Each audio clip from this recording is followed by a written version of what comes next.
Here's a quick tutorial on how to remove a doorknob with hidden screws. As you can see, there are no visible screws. There is actually a pin right here that you need to push, and it may vary depending on your doorknob.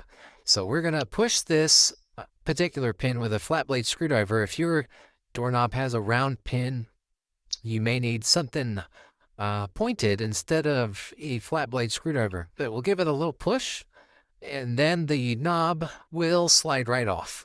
With the knob removed, you can slide the decorative plate off, and then I'm going to remove the screws from the face plates of the latch and the deadbolt. Then we're going to remove the two screws holding the doorknob together. With those screws gone, we can remove this plate.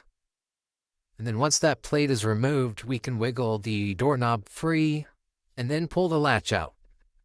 The deadbolt is a lot easier to remove. Just take out these two screws, and then the front and rear of the deadbolt will pull free from the latch, and then you can pull the latch out.